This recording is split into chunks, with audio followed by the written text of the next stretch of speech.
우찌무라 간조전집 제10권 제19부 무저항 5번째 녹음. 기도드리고 녹음하겠습니다. 주님의 은혜를 감사드립니다. 좋은 책을 읽을 때 언제나 마음이 평안하고 기쁘고 많은 생각이 떠오르고 더 좋은 크리스찬이 되고 싶다는 마음이 가득 차게 됩니다. 귀한 우찌무라 간조 선생님 책을 읽습니다. 책의 내용이 너무 좋고 너무 아까워서 혼자 가지고 있는 것보다 쉐어하고 싶어서 읽어서 녹음해서 유튜브에 올려서 공개하고 있습니다. 우리를 광고해 주는 것은 우리를 사랑하는 친구들이다 라고 말하신 셰익스피어의 말씀처럼 하나님 우리를 사랑하고 우찌무라를 사랑하고 우리 예수 그리스도를 사랑하는 자들이 리딩의 내용을 전할 수 있도록 인도하여 주시어서 한 사람의 곡식이라도 주님 곳간에 들어가는 귀한 길이 될 수 있도록 다리가 될 수 있도록 주님 인도하여 주시옵소서. 예수 그리스도를 만나는 데에 이 책의 내용도 작은 역할을 할 수 있었으면 좋겠습니다. 리딩 가운데 함께 하셔서 꼭 전해져야 될 내용들이 잘 읽혀지고 내용이 잘 전달될 수 있도록 인도하여 주시옵소서. 감사드리며 고마우신 우리 주 그리스도 예수님 이름 받들어 기도드렸사옵나이다. 아멘. 저에게 한 가지 걱정이 생겼습니다. 이 목소리가 제가 한 달 전에 많이 아팠잖아요. 그 이후로 목소리가 이렇게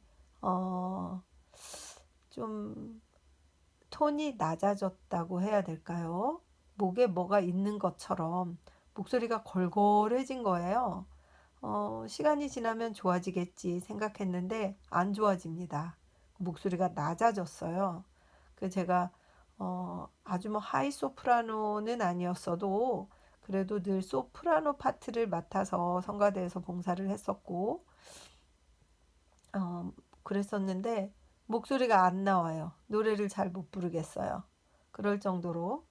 그리고 책을 읽는데 읽고 나서 제가 들어보면 목소리가 몹시 부담스럽습니다. 거부감이 막 있고 주님께서 저희 목소리도 원래로 돌려보내 주셨으면 좋겠습니다. 위에서 기도해 주셨으면 좋겠습니다. 감사합니다. 그래도 하루에 2챕터는 꼭 읽어야 되는데 제가 다리를 엊그제 다쳤잖아요. 그 이후로 이렇게 이 작은 사고인데도 몸이 이렇게 회복되는데 굉장히 힘들구나 하는 생각이 들어요. 몹시 피곤해서 막 잠이 와요. 그래서 지금은 휴식을 할 때야 이러면서 어제 하루는 리딩을 쉬었었습니다. 근데 오늘은 기운을 내서 할 일을 해야지 좀 몸을 강요하더라도 습관을 계속 유지하지 않으면 또 이거 놓치면 10권 끝내지 못할 것 같아서 결심하고 풀린 말씀방으로 왔습니다. 저의 목소리와 저의 다리를 위해서 기도해 주십시오. 읽겠습니다. 무저항 5번째입니다. 지는 것이 이기는 것. 현재 나의 본직은 기독교의 전도다. 그런데 기독교는 주로 내세에 있어서의 영혼 구원에 관하여 논하는 것이기 때문에 그 전도에 종사하는 나는 현세와는 관계가 매우 희박한 사람이다. 그러나 나도 역시 현세에 살고 있는 사람이기 때문에 전도하는 틈틈이 현세의 일에 대해서 다소 듣기도 하고 읽기도 한다. 이것을 읽는다고 해서 물론 이 땅에서 당장 응용하려고 하는 것은 아니다. 내가 현세의 일에 관해서 연구하는 것은 마치 달 세계나 금성에 관해서 연구하는 심정으로 연구하고 있는 것에 불과하다. 그러나 현세에도 조금은 재미있는 일들이 있다. 이 땅에서도 정의는 어느 정도 시행되고 있다. 무력과 급력만이 이 땅의 주동 세력은 아니다. 의인이라면 모두 십자가에 못 박는 것이 백인종, 황인종, 그 밖의 모든 인종들이 공통된 폐단이기는 하지만 하늘에는 역시 하나님이 계신 것처럼 보이는 것은 정치가와 신문기자의 의견이 다행히도 죄다 이 땅에서 시행되고 있지는 않은 것을 보아 알 수 있다. 나는 다시금 말한다. 인류의 역사에도 약간의 복음은 있다고. 물론 성서에 있는 것 같이 있지는 않다. 그러나 조금은 있다. 이를 제대로만 읽으면 세계 역사는 살아있는 복음이라고 믿는다. 그러나 나는 지금 악한 일을 말하고 싶지는 않다. 슬픈 일, 괴로운 일, 가슴을 찢는 것 같은 비통한 일은 우리가 날마다 듣고 보는 일이기 때문에 나는 지금 주로 즐거운 일, 반가운 일, 기쁜 일에 대해서만 말하고 싶다. 그러므로 비분 관계는 다음으로 미루고 오늘은 내가 현세의 일에 관해서 최근에 들은 즐거운 일 두세 가지만 말하고 싶다. 그 첫째는 바로 미국 스페인 전쟁 이후의 스페인 형편이다. 사람들은 생각할 것이다. 패전 후의 스페인의 형편은 정말 처참할 것이라고. 그러나 내가 들은 바에 의하면 사실은 예상했던 것과는 정반대다. 스페인 정부의 작년도 잉여금은 1억 2천만 원이나 된다고 한다. 이것은 그 나라가 과거 400년 동안의 역사에서 일찍이 없었던 일인데 스페인 사람들 자신이 참으로 의외라고 느낄 지경이라고 한다. 쿠바를 잃고 푸에르토리코를 빼앗기고 필리핀 군도를 그냥 주다시피 팔아넘기고 나서야 비로소 스페인은 융성해지기 시작했던 것이다.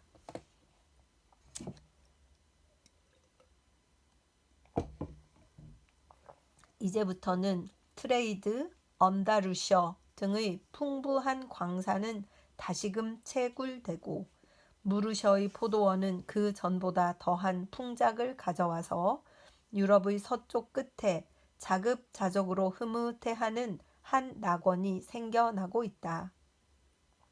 이것만 보더라도 버려야 할 것은 제국주의다. 다른 나라를 침략하는 것은 자기 나라를 포기해버리는 것이다. 제국주의에는 걱정과 노력과 재산의 손실만 많이 따르고 평화와 안심과 만족은 없다. 부흥되어 가고 있는 스페인의 융성은 제국주의의 어리석음과 패단을 가르쳐주는 본보기다. 기뻐해야 할 둘째 사항은 최근 폴란드 산업의 부흥이다. 폴란드라고 하면 세계 망국 사상 가장 비참한 나라로서 폴란드와 망국과는 거의 동의어처럼 느껴질 정도다. 그러나 운명은 나라를 빼앗겼던 폴란드인에게는 그다지 가혹하지 않았다. 전쟁에 패한 그들은 공업과 산업의 발달로 그들의 원수를 갚고 있는 것이다. 폴란드는 지금은 러시아 생산업의 중심지가 되어가고 있다. 그 바르샤와와 부르린시는 포연이 아닌 생산 공장의 검은 연기로 하늘을 뒤덮고 있다고 한다. 뿐만 아니라 러시아 가는 곳마다 폴란드인은 그 사업을 확장하여 우랄산 기슭까지 평화적인 정복을 계속하고 있다고 한다. 짓밟히고 있는 자는 복이 있다. 그 사람은 땅을 차지할 것이다 라고 기독교의 성서가 말하고 있듯이 참으로 폴란드의 최근의 부흥은 이 격언이 진실함을 증명하고 있는 것이라고 생각된다. 셋째로 최근의 기쁜 소식은 이탈리아인의 미대륙 이주다. 지금으로부터 20년 전 이탈리아의 정치가는 그 국토가 좁은 데 비해 인구는 많기 때문에 어떻게 해서든지 국외로 인구를 분산시켜야 될 필요성을 절실히 느끼고 식민지 점령에 크게 신경을 썼으나 이렇다 할 마땅한 지역을 발견할 수 없었기 때문에 하는 수 없이 홍해의 서안 에리토리아에 눈독을 들여 이곳을 근거지로 하여 아비시니아의 옛 영토를 점령하고 여기에 새 이탈리아를 건설할 계획을 세웠다. 그러나 정치가의 몽상은 섭리에 의해 깨어지고 말았다. 아비시니아 왕은 크게 분노하여 이탈리아 군이 상륙하자마자 그 정예 부대를 공격하여 그중 5,000명이 메네리크의 수도까지 포로로 끌려가는 비운을 겪고 말았다. 일이 이렇게 되자 홍해 서안에 새 이탈리아를 건설하려던 정치가의 꿈은 수포로 돌아가고 말았다. 이탈리아는 마침내 국외에서는 새 식민지를 얻지 못하고 말았다. 그 당시의 이탈리아인은 참으로 가련한 형편이었다. 그러나 정치가가 실패를 맛본 다음에 하늘은 이탈리아인을 번영케 하기 위해서 새 문호를 열어주었다. 정부의 손을 빌지 아니하고 이탈리아인은 다투어 하늘의 이 소명에 응하였다. 즉 역시 그 나라 사람인 콜럼버스가 발견했던 미 대륙의 넓은 벌판을 그들의 정착지로 삼았다. 그리하여 그들은 서쪽으로 대이주를 시작하였다. 미국, 남미의 브라질과 아르헨티나 및 그 밖에 정직한 노동이 요구되는 곳에는 어디에나 그들은 용감하게 이주하였다. 그 결과로 이탈리아인은 지금 미 대륙에서 큰 세력을 형성하고 있다. 1902년도에 본국을 떠나서 미 대륙에 새 생활 근거지를 마련한 이탈리아인은 60만 명이란 엄청난 숫자에 달했다고 한다.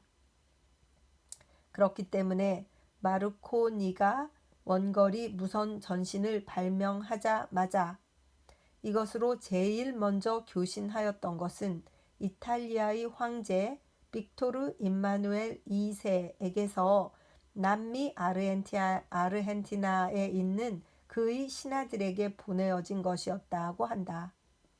이리하여 이탈리아인은 싸우지도 아니하고 세계의 팽창해 가고 있다.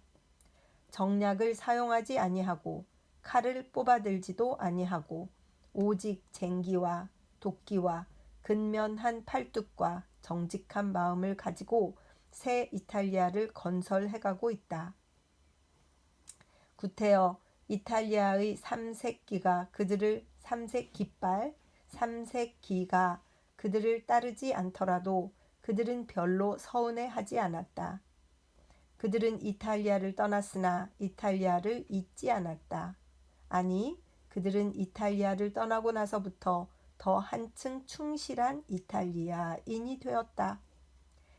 아비시니아 왕 메네리크에게 패했던 이탈리아인은 미 대륙의 자유민들에게 환영을 받았다. 의지할 것이 못 되는 것은 정치가의 계략이다. 이와는 반대로 가장 건실한 것은 평민의 상식이다. 1904년 6월 성서지 연구. 안팎에서 보는 관점의 차이. 일본 국내에서는 내가 비전론을 주창한다고 해서 학자들을 비롯하여 기독교의 교역자들조차 나를 조롱하고 비방도 하고 있지만, 그러나 외국의 한 신문에서는 내가 쓴 영문으로 된 비전론을 읽고 일본인의 도덕적 관념은 톨스토이 백작을 낳은 러시아인의 그것에 조금도 뒤지지 않는다고, 나로 인해 일본을 크게 칭찬하는 글을 보았다. 나는 물론 톨스토이 백작과는 비교도 안 될 만큼 하찮은 존재이며 비전론에 있어서는 백작의 가장 말석의 제자이지만, 그러나 많은 끊기 어려운 정시를 배제하고 이 주창을 폈더니 뜻밖에도 외국인이 이런 호평을 우리나라에 해준 데 대해 크게 기뻐하는 바이다. 어떤 것이 애국적 행위이고 어떤 것이 비애국적 행위인지 그것은 넓은 세계와 긴 장래라는 관점에서 보지 않고는 모르는 것이다. 그렇지. 그것을 어떻게 그 당시에 알겠습니까? 역사가 얘기해 주는 것이죠. 어리석은 사람들이 지금 막 크게 다투고 목소리 크게 낸다고 자기들이 승리하는 것처럼 보이지만 그러나 역사는 도도하게 많은 상식 있는 평민들에 의해서 그죠?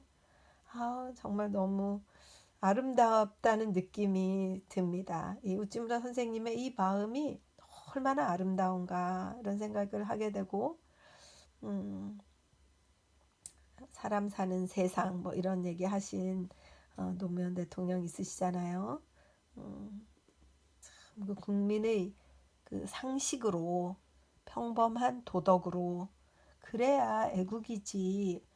전쟁을 하고 대단한 애국을 하는 것 같지만 결국 나라를 피폐하게 만드는 자들이기 때문에 정말 지혜로운 백성들이, 지혜로운 평민들이, 지혜로운 국민들이 나라를 이끌어 갈 것이다. 이렇게 믿게 됩니다.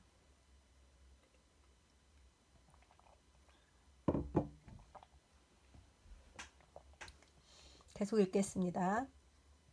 나는 다만 내가 진리라고 믿는 바를 주창하기만 하면 직접 간접으로 언젠가는 그 무엇을 우리나라의 명예 위에 기여할 수 있다는 것을 알았다. 또 최근에 독일 수투트가르트시에서 발간된 우찌무라 선생의 영문 원저요 독일 역인 나는 어떻게 크리스천이 되었는가는 유럽 대륙의 종교계에서 큰 호평을 받아 초판 수천 부가 금세 다 팔려 다시 재판이 나왔는데 이번에도 같은 환영을 계속 받고 있다. 그리하여 독일, 오스트리아, 스위스 등지의 독자들로부터 저자에게 편지를 보내오고 있으며 저자에게 공감을 표함과 동시에 또 이번 전쟁을 겪는 저자의 조국인 일본에 동정을 나타낸 사람도 있다. 독일과 오스트리아의 어떤 종교 신문은 긴 평론을 게재하여 저자의 교회론에는 반대를 표명하였으나 그 신앙에 관해서는 대체로 공감을 나타내고 있었다. 일본은 군사면에서 세계의 큰 세력일 뿐 아니라 또한 지상에서의 그리스도의 왕국을 건설하는 데에도 큰 공헌을 하고 있다는 것이 그들 대다수의 논지였다. 이 책이 이때에 그것도 러시아와 친근한 사이로 알려진 독일에서 발간되어 다소나마 일본의 의사를 밝혀주고 있는 것은 나로서는 하나님의 특별한 섭리라고 밖에는 해석할 도리가 없다. 이렇게 말한다고 해서 나는 이로 인해 일본인에게 칭찬을 받고 싶어 그러는 것은 아니다. 다만 한마디 이 말을 나의 동지들에게 알리는 이유는 조금이나마 여러분의 위로가 될 것이라고 생각하였기 때문에 약간 자기 자랑이 지나친 느낌은 있지만 여기에 적어둔다. 1904년 8월 성서지 연구. 이 책을 이렇게 읽다 보니까 지금 한국이 그 문화적으로 뭐 K 드라마, K 팝, 뭐 이번에 무슨 뭐 오징어 게임인가 하는 그런 드라마 이런 걸로 온 세계를 지금 뒤흔들고 있는데 이제는 학자들, 사상가들이 자기의 의사를 영어로 펼쳐서 좀 저널에도 많이 내고 의학 이런 거 전에 보니까 제가 이제 그 심장내과를 좀 좋아하지 않습니까? 그 심장내과 저널에 읽다 보니까 한국의 그 심장내과 의사 선생님들이 쓰신 저널이 영어로 번역이 돼서 그 그러니까 뉴욕 핫 어소시에이션이 제일 유명한 그 조직인데 거기에 글을 올리신 것들이 몇 편 있었어요. 그래서 이제 이렇게 표본 연구한 거 이런 것들도 조사해서 올리고 한 것을 보았는데 참 기뻤었거든요. 그런 것들이 좀 더 활발해졌으면 좋겠고 또 학자들의 사상 훌륭하신 분들이 많으니까 이런 글들을 좀 많이 올려서 우찌무라 선생이 이 당시에 크게 활약하신 것처럼 또 우리나라의 학자들도 그렇게 활약을 해서 이름을 날리셨으면 참 좋겠습니다. 노벨상이 안 나온다고 걱정하지만 노벨상은 뭐 안 나오면 안 나온다고 하더라도 많은 저널들도 있고 많은 잡지들도 있으니 크게 또 학자 쪽에서 활약하시는 그런 분들이 많아져서 한국의 위상이 더 많이 올라갔으면 좋겠다. 의학 쪽에서 뭐 치의학, 치과 이쪽은 뭐 한국이 뭐 실력이 어마어마하잖아요. 그런 거 좀 더 크게 이름을 내고 나라가 평화롭게 강건하게 모든 국민이 부자로 잘 사는 그래서 아주 견고한 나라가 되었으면 좋겠다는 강한 바람이 마음속에서 생깁니다. 계속 읽겠습니다. 비전주의자의 전사. 세상은 우리 비전주의자들이 권고를 받아들이지 아니하고 냉정해야 할 사상이 열정의 지배를 받아 마침내 전쟁이 시작되었고 그리하여 제정된 법규에 따라 국민의 의무로서 우리에게도 병역이 부과되면 우리는 눈물을 머금고 잘못된 형제 때문에 일어난 환란이라는 생각을 가지고 그 명령을 쫓아야 한다. 그렇게 하는 것이 이 비참한 형편에서 전쟁을 없애는 가장 온건하고 적절한 길이라고 생각한다. 만일 이런 때 병역을 거부하면 의혹의 눈초리로 가득 찬 이 세상은 우리를 비겁자로 낙인 찍어 우리가 비전론을 부르짖는 것은 목숨이 아까워서 그러는 줄로 오해하고 우리가 하는 주장에 귀를 기울이지 않게 될 것이다. 그리고 또한 우리가 만일 병역을 거부하면 어떤 다른 사람이 우리 대신 소집당해서 결국 우리가 거절한 것이 다른 사람의 희생으로 끝나고 마는 것이 되기 때문에 우리는 그 사람들을 위해서라도 자진해서 이 고역에 복종해야 한다. 그리고 무엇보다도 모든 죄악은 선행으로서만 소멸시킬 수 있는 것이기 때문에 전쟁도 수많은 비전주의자의 무참한 전사로서만 없앨 수가 있는 것이다. 가전론자의 전사는 전쟁 폐지에는 아무런 소용이 없다. 그러나 전쟁을 싫어하고 전쟁에 대해 아무런 흥미도 없는 이가 그의 주장하는 자비심은 세상에 받아들여지지 아니하고 세상은 수라장으로 화해서 그도 역시 적개심이라고 하는 죄악의 희생물이 되어 적탄에 맞아 쓰러져 싸움터에서 그의 평화적 일생을 마치게 되면 거기서 비로소 인류의 죄악의 일부분이 속함을 받게 되고 그리하여 종국의 세계 평화는 그만큼 이 세상에 더 가까이 다가오게 되는 것이다. 이것은 갈보리산 십자가의 순환과 일맥상통하는 것이다. 세상에 만일 전쟁의 아름다운 점이라는 것이 있다면 그것은 생명의 값어치를 모르는 호전적인 맹장의 죽음이 아니라 생명의 존귀성과 평화의 즐거움을 충분히 알고 있는 평화주의자의 죽음일 것이라고 나는 생각한다. 박애를 주장하는 평화주의자는 이 나라, 저 나라, 즉 어떤 특정한 나라를 위해서 죽고자 하지는 않는다. 다만 전쟁 그 자체의 희생이 되어 자기 피로 인류의 죄악을 일부분이나마 속하기 위해서 그는 기꺼이 그리고 하나님께 감사하면서 죽음을 맞이하려 할 것이다. 이런 마음을 가지고 입대하는 평화주의자는 죽기를 원하고 살기를 원치 않는다. 그는 자기의 순사를 통해서 자기네 국민의 양심을 깨우치려 할 것이며 동포의 손에 사륙되어도 마음의 평안을 느낄 것이며 죄에 빠진 인류에게 회개를 촉구할 것이다. 나가거라 두 나라의 평화주의자여 가서 다른 사람이 감히 하지 못하는 모험을 하여라. 가서 그대들이 미워하는 전쟁의 희생물이 되어 쓰러지거라.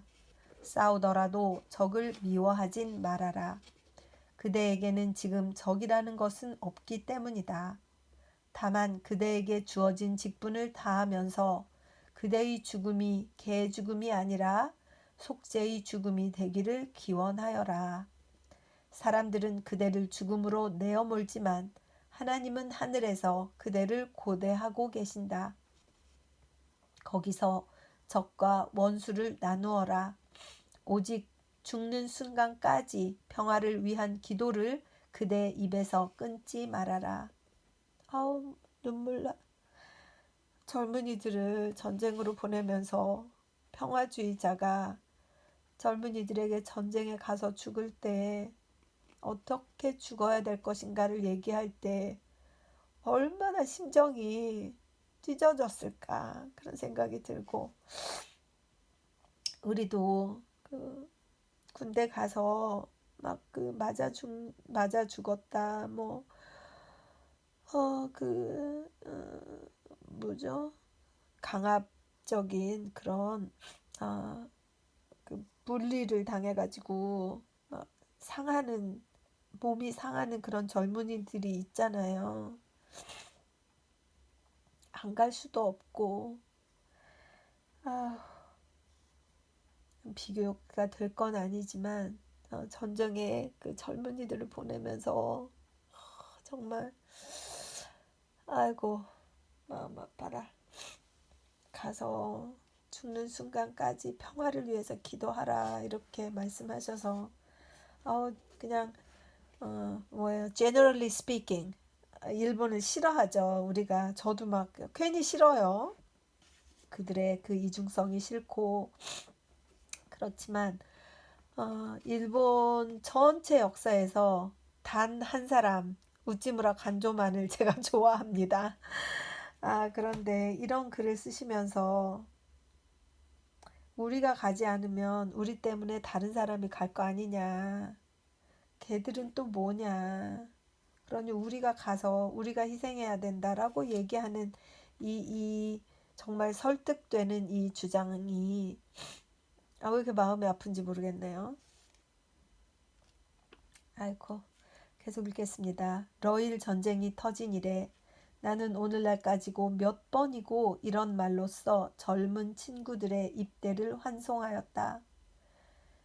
그리하면 그들은 이 말을 달게 받아들이면서 총을 어깨에 맬 뿐 아니라 진리로 허리띠를 띠고 의의 흉배를 붙이고 평화의 복음으로 준비된 것을 신발로 신고 어떡해.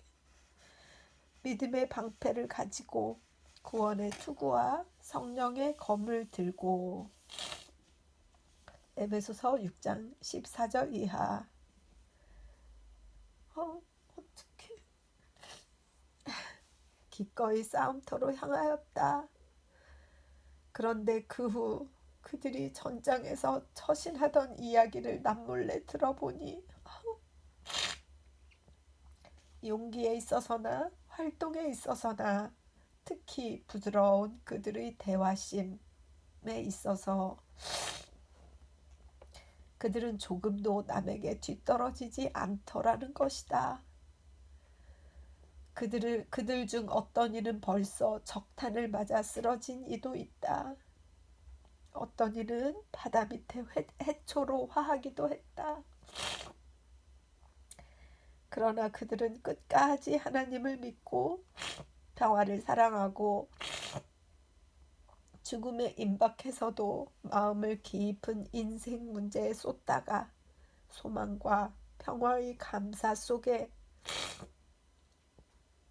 몸을 전쟁의 희생물로 바쳤다. 진짜 젊은 애들이 무슨 죄가 있어서 이 나쁜 정치가들 때문에 그 한 사람 한 사람 얼마나 아까운 젊은이들은 가서 죽고, 전쟁 일으킨 것들은 다 호강하다가 진짜 어떡해. 비전론자가 가장 좋은 군사가 된다는 것은 커다란 역설처럼 들리지만 그러나 이것은 부인할 수 없는 뚜렷한 사실이다. 그들은 기독교적 신사로 크리스티안 젠틀맨으로 전장에서 쓰러짐으로써 전쟁 폐지를 위한 큰 길을 터주었다. 세계의 비전론이 실현될 것 같은 서광이 비치는 지금, 그 명예를 누릴 사람은 나처럼 집에서 펜을 드는 비전론자가 아니라 전쟁터에 나가 피 흘리며 전쟁의 희생 제물이 된 이런 비전주의자다. 영원한 영광이 그들 위에 있기를. 1904년 10월 성서지 영국. 아유 어떡해. 여기를 읽다 보니까 제가 오늘 왜 이렇게 말이 많은지 모르겠네요. 그 영화가 생각나요. 제목도 참 생각이 안 나는데 그 영화를 몇 년 전에 보았는데 이 젊은이가 전쟁 반대론자였어요. 그 2차 대전 때인데, 그래서 미군인데 전쟁 반대를 해서 자기는 총을 들지 않겠다. 그래서 이제 막 엄청 구박을 받아요. 군대에서 총을 들지 않는다고 했으니까. 그 대신 자기는 최선을 다하겠다. 군대 생활에. 그래서 열심히 뭐 운동도 하고 훈련도 받고 다 해요. 근데 총 쏘는 거는 죽어도 안 해요. 그러니까 막 맞고 벌 받고 막 이래도 총은 안 쏘는 거예요. 그러니까 그냥 사람들이 쟤는 또라이야 막 이러면서 그냥 아예 관심병사 뭐 그냥 이런 걸로 포기해 버렸어요. 그런데 이제 이 부대가 유럽으로 가게 된 거죠. 파견이 됐어요. 가서 싸우러 갔는데 이 젊은 군인이 자기 그 동료들 다친 동료들을 옮기는데 그러니까 총을 전혀 쓰지 않았지만 그분이 이렇게 들어서 옮겨서 다친 분들을 구한 숫자가 어마어마했던 거예요. 몇십 명을 옮긴 거예요. 그러니까 가서 꼭 총을 쏴서 적군을 죽인 것도 그들의 임무였지만 자기 동료들을 잘 보살펴서 잘 데리고 와야 될 것 아니에요? 그러니까 평화주의자였던 이 젊은 병사가 자기는 총은 들지 않겠다. 그러나 내가 할 수 있는 일을 나라를 위해서 하겠다. 이렇게 해서 그 막 정말 총알이 막 빗발치듯 이렇게 쏟아지는데 동료를 업고 막 뛰는 장면이 생각이 납니다.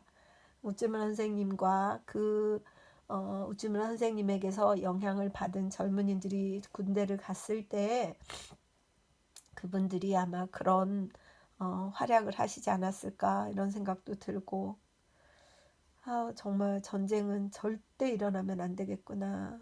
얼마나 괴로울까요? 자식을 전쟁으로 보내야 되는 부모의 심정이나. 정말 못된 정치가들, 전쟁 좋아하는 정치가들은 절대 뽑으면 안 돼요. 정말 대한민국에서 평화의 종지부를 찍을 수 있는 전쟁에 대해서는 말도 못 꺼내게 하는 그런 정치가들이 많이 나와서 국가가 부강해져야 됩니다. 네. 아유, 책 읽을 때 이렇게 또 우치문 선생님 때문에 또 이렇게 킁킁댑니다. 계속 읽겠습니다. 러일 전쟁 시대 하, 전쟁 후, 러일 전쟁과 기독교의 추세. 우리가 알거니와 하나님을 사랑하는 자, 곧 그 뜻대로 부르심을 입은 자들에게는 모든 것이 합력하여 선을 이루느니라. 로마서 8장 28절. 전쟁은 어떤 전쟁이라도 도덕적으로는 악한 짓이며 정치적으로는 졸렬한 짓이라고 나는 오늘날까지 줄곧 부르짖어 왔다. 이 주장은 오늘날도 변함없는 나의 견해다. 물론 전쟁 같은 대사건은 그것이 얼마나 큰 악한 일인지 얼마나 큰 손실인지는 1년이나 2년으로 알 수 있는 것이 아니다. 독일은 30년 전쟁이 끝난 지 250년이 지난 오늘까지도 그 해독을 겪고 있다고 한다. 보불 전쟁에서 이겼으나 그 악 영향은 전쟁이 끝난 지 7, 8년이 지난 후에야 비로소 독일 경제계에 드러났다는 것이다. 누구나 아는 바와 같이 러일 전쟁은 청일 전쟁의 결과이며 러일 전쟁은 다시 어떤 전쟁을 유발할지 아무도 모른다.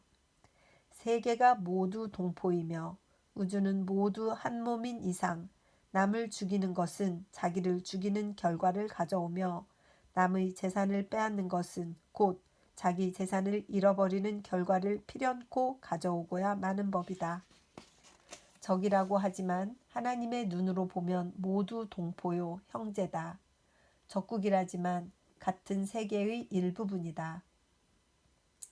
만일 인류를 하나의 단체이며 세계는 일가, 동족이라고 하는 과학적인 명제가 진리라고 하면 전쟁 그 자체를 가지고 선이다, 미다, 이익이다 하는 말은 아무리 해도 고지 들리지 않는다. 그러나 전지전능하신 하나님이 지배하시는 이 세계는 참으로 이상한 곳이다. 이런 이상한 세계에서는 악이 반드시 악한 결과를 낳지는 않는다. 아니, 대부분의 경우에는 선하신 하나님이 이 악을 이용하셔서 선한 결과를 낳기도 한다. 이렇게 말한다고 해서 악은 그렇기 때문에 선이라고 말할 수는 없을 것이다. 악은 어디까지나 악이다. 그러나 이 세상에는 선하신 하나님이 악을 압도, 오버룰 하셔서 악 가운데서 선을 끌어내시는 경우가 있다. 예를 들면 가룟 유다가 그리스도를 그 원수에게 넘겨준 것 같은 경우다. 그러나 놀라운 하나님의 섭리로 인해 이 극악한 죄인은 이 세상에 하나님의 최대의 은혜를 가져오게 하는 수단이 되었다. 유다의 반역으로 인해서 십자가 위의 속죄가 이루어졌다. 악이 선으로 끝나고 죄가 은혜로 맞춰진다고 하는 것은 이와 같은 일이다. 우리는 이런 사실들을 볼 때에 오직 성서의 말씀을 가지고 외칠 따름이다. 이는 여호와의 행하신 것이요 우리 눈에 기이한 바로다. 시편 118편 23절. 이번 러일 전쟁의 결과도 마찬가지다. 그것이 근대사에서 가장 비극적인 사건 가운데 하나라는 사실은 지식인들 누구나가 한결같이 인정한다. 그러나 이런 비극적인 전쟁도 역시 모종의 선한 일을 속에 잉태하고 있다. 그런데 러일 두 나라 가운데 어느 편이 더 큰 선한 열매를 전쟁에서 거둘 수 있느냐 하면 그것은 말할 것도 없이 패전국인 러시아라고 하는 것도 또한 일찍부터 지식인들이 인정해온 바이다. 패전으로 인해서 자유의 빛은 볼가와돈 강변에까지 미쳤다. 우랄산 기슭에까지 자유의 함성이 드높아질 날도 그리 먼 장래의 일은 아닐 것이다. 서쪽에서 들어가려다가 쉽사리 들어가지 못했던 용감한 처녀 자유는 바야흐로 일본인의 손을 빌어서 햇빛 줄기처럼 동쪽에서 루스의 땅으로 스며들고 있다. 태평양에서 발틱해까지 자유의 깃발이 나부끼게 될 것을 이 비극적인 전쟁의 기적적인 결과로서 벌써부터 예상할 수 있다. 그러나 승전국인 우리 일본은 이 전쟁에서 선한 열매를 거둘 것이 없는가? 우리는 적국에 이익을 제공하기 위하여서만 우리의 고귀한 피를 흘렸던 것인가? 우리가 만일 새로운 영토를 얻고 새로이 상권을 잡기만 하면 그것으로 이 전쟁의 손해는 모두 보상을 받을 것일까? 나는 그렇게 생각지 않는다. 정치가들이 노린 것은 아마 그 정도였을 것이다. 그러나 일본을 사랑하시는 하늘의 하나님은 그렇게도 작고 초라한 결과만으로 만족하시지는 않는다. 귀한 인간의 피를 흘려 그 결과가 고작 부국 강병 정도라면 인명은 너무도 헐값이다. 사랑의 하나님은 정치가의 생각을 초월하는 열매를 이 전쟁을 통해 틀림없이 일본에게 안겨다 주실 것이다. 여호와의 말씀에 내 생각은 너희 생각과 다르며 내 길은 너희 길과 달라서 하늘이 땅보다 높음같이 내 길은 너희 길보다 높으며 내 생각은 너희 생각보다 높으니라. 이사야서 55장 8절에서 9절.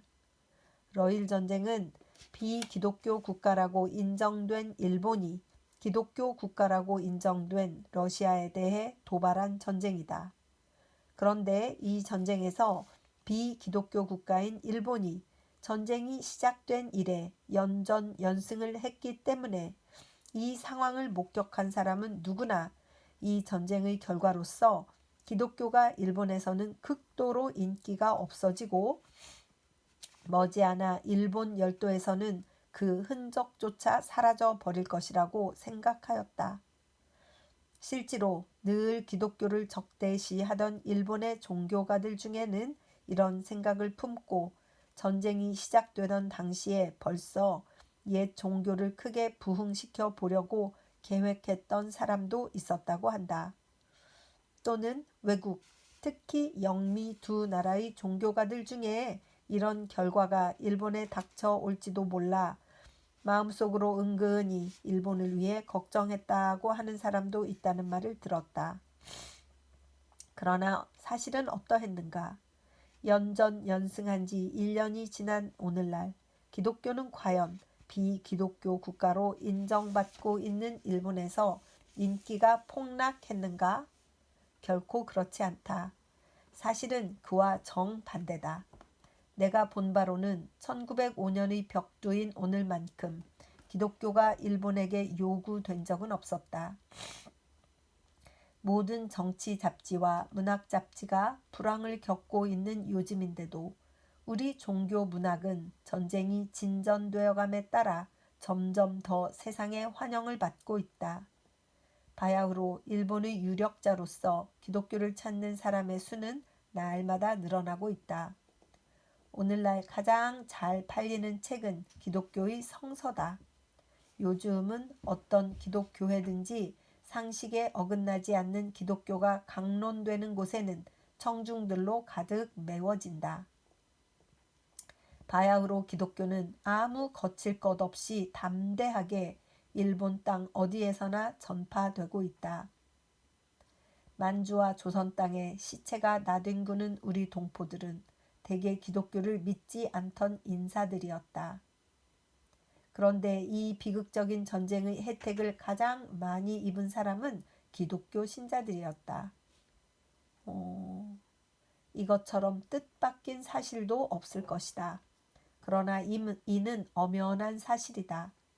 이것은 기독교 신자가 이렇게 교묘하게 꾸민 것은 물론 아니다. 이것은 자연의 추세다. 그렇다고 해서 기독교 신자가 자랑하면 안 된다. 아니, 생각지도 않던 이런 상황이 닥친 것을 보고 그들은 더욱 겸손하게 나라와 동포를 위하여 진력해야 할 것이다. 러일 전쟁의 직접적인 결과는 물론 애국심의 부활이다. 그런데 이 애국심의 부활이 일본인의 기독교 신앙 위에 미친 결과는 매우 컸다. 애국심은 물론 어떤 방면에서나 국민의 독립을 요구한다. 정치적 독립만이 아니다. 사상적 독립과 신앙적 독립도 요구한다. 그리하여 러시아를 향해서 칼을 빼어들었던 일본인은 이제 어느 면에서나 구미인들에게 대해 독립을 선언하고 있다. 오늘날까지는 구미인이라고 하면 우리보다 몇 등급이 높은 특수 인종으로만 생각해 왔으며 그들의 언행이라면 무조건 존중해 왔던 일본인이 이제는 러시아인의 비겁과 불신과 비열함을 보고 구미인도 별 수 없다는 걸 깨달아 전쟁에서 뿐만 아니라 학술 면에서나 종교 면에서도 결코 그들에게 뒤지지 않는 민족임을 자각하고 그들이 메었던 멍에에서 벗어나려 하고 있다. 그런데 이런 독립의 기운은 가장 먼저 일본 기독교에서 일어났다.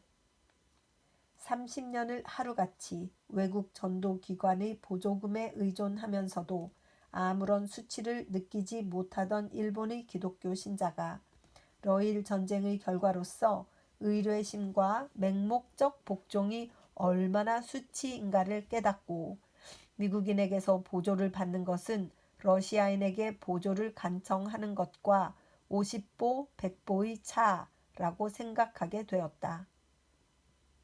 이야말로 참으로 다행스러운 현상이다. 이 추세대로 나간다면 머지않아 일본에도 다른 독립국가에서 보는 것과 같은 독립된 기독교를 볼 수 있게 되리라고 생각한다. 참으로 오늘날에 이르기까지 외국인에게서 보조금을 받아 교회를 유지해 나가다니 이야말로 크나큰 수치다. 독일에서도 영국에서도 미국에서도 그리고 러시아에서도 그 감독이나 목사나 교역자는 외국인을 앉히지 않는다. 한번 상상해보라. 만일 영국 기독교회의 감독이 프랑스인이라면 어떻겠는가? 또는 프랑스인이 독일인의 보조금을 받아 교회를 유지해 나간다면 어떻겠는가? 그렇게 되면 그들은 단 하루도 견디지 못하고 무슨 수를 써서라도 그런 치욕적인 외국의 보조를 끊고 그 지배에서 벗어나고야 말았을 것이다. 그런데 승전국인 일본의 기독교회는 아직도 그런 치욕을 달게 받고 있다. 우리는 물론 적국인 러시아에 대한 분노심 때문에 외국 선교사의 보조를 배척해서는 안 된다. 그러나 우리 자신의 자존심을 위해서라도 더 많은 하나님의 은혜와 도우심을 믿고 이 기회에 하루라도 빨리 외국인의 보조에서 떠나 일본인은 일본인의 돈과 신앙으로 교회를 유지하며 전도를 계속해 나가야 한다. 그렇게 되어야만 외국 선교사가 오늘날까지 이 나라에서 선교해온 그 목적에도 합당한 것이 된다. 우리들이 영구히 예속되기를 바라는 선교사는 극히 열등한 선교사다. 사리를 잘 판단하는 선교사는 일본인이 이렇게 분발하기 시작하는 것을 보고 크게 하나님께 감사할 것이다. 러일 전쟁은 아직도 그 초기에 불과하다. 비록 머지않아 러시아가 굴복한다 손치더라도 그것으로 이 전쟁이 다 끝났다고 말할 수는 없다. 러일 전쟁은 중국 분할의 제2막이라고 많은 역사가들은 말하고 있다. 그러므로 중국의 운명이 결정되기까지 이 전쟁은 끝나지 않을 것이라 생각한다. 그렇기 때문에 지금 이 시점에서 러일 전쟁의 모든 결과에 관해서 말한다는 것은 시기상조다. 다음에 다가올 전쟁이 지금 눈앞에서 전개되고 있는 전쟁보다 몇 배나 비참한 것이 될지도 모른다. 중국의 400여성이 안도의 숨을 쉬기까지는 몇십, 몇백만의 목숨이 희생되어야 할지, 어떤 이변이 전 세계에 임할는지 그것은 하나님밖에는 아무도 모른다. 그러나 이번 전쟁의 결과로 무엇이 오든 간에 우리 기독교 신자가 추호도 의심하지 않는 단 한 가지 사실이 있다. 그것은 즉 모든 전쟁, 모든 소란, 모든 동란은 다 하나님께 영광이 돌아가는 것으로 마무리 지을 것이라는 사실이다. 여호와 하나님이 참으로 우주의 주제시며 그리스도가 인류의 왕이고 성서가 하나님의 말씀이라면 세계 인류의 온갖 변동은 이 하나님과 이 구주와 이 책의 존귀와 영광으로 끝마쳐져야 할 것이다. 만일 과거의 세계 역사가 전혀 엉터리가 아닐진데 모든 역사적인 큰 사건은 이와 같은 결과를 낳았다는 것을 알 수 있다. 선은 물론이고 악조차도, 진리는 물론이고 거짓조차도, 평화는 물론이고 전쟁조차도 모두가 여호와 하나님의 이름을 높이는 데 귀착되었다. 나는 오늘날의 일본 기독교의 추세에 비추어 보아 하나님의 섭리에 놀라움을 금치 못하는 바이다. 1905년 2월 성서지 연구. 제가 중간에 말을 많이 해서 오늘 여기까지 읽는데 벌써 시간이 많이 되었습니다. 사과를 드립니다. 기도하고 오늘 리딩을 마치도록 하겠습니다.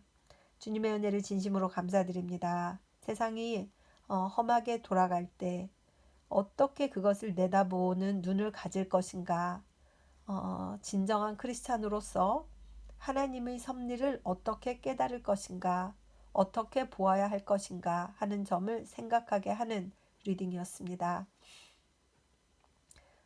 어떤 세상의 일이라도 하나님께서 주관하시고 하나님께서 섭리하셔서 하나님께 영광 돌리는 그러한 역사로 흘러갈 것이라 믿게 되는 리딩이었습니다. 우리들이 해야 될 일이 그래도 많이 있고 그리스도의 제자로서, 그리스도의 백성으로서, 하나님의 자녀로서, 하나님의 백성으로서 있는 곳에서 평화를 위해서 가장 최선을 다하며 살아가는 귀한 형제 자매들이 될 수 있게 하여 주시옵시고, 대한민국을 지켜주시옵시고 보호해 주시옵시고, 진정한 평화주의자들, 예수 그리스도를 사랑하는 기독교인들이 앞장서서 진정으로 평화를 사랑하는 귀한 나라 될 수 있도록 역사하여 주시옵소서. 감사드리며 고마우신 우리 주 그리스도 예수님 이름 받들어 기도드립니다. 아멘. 사랑하고 축복합니다.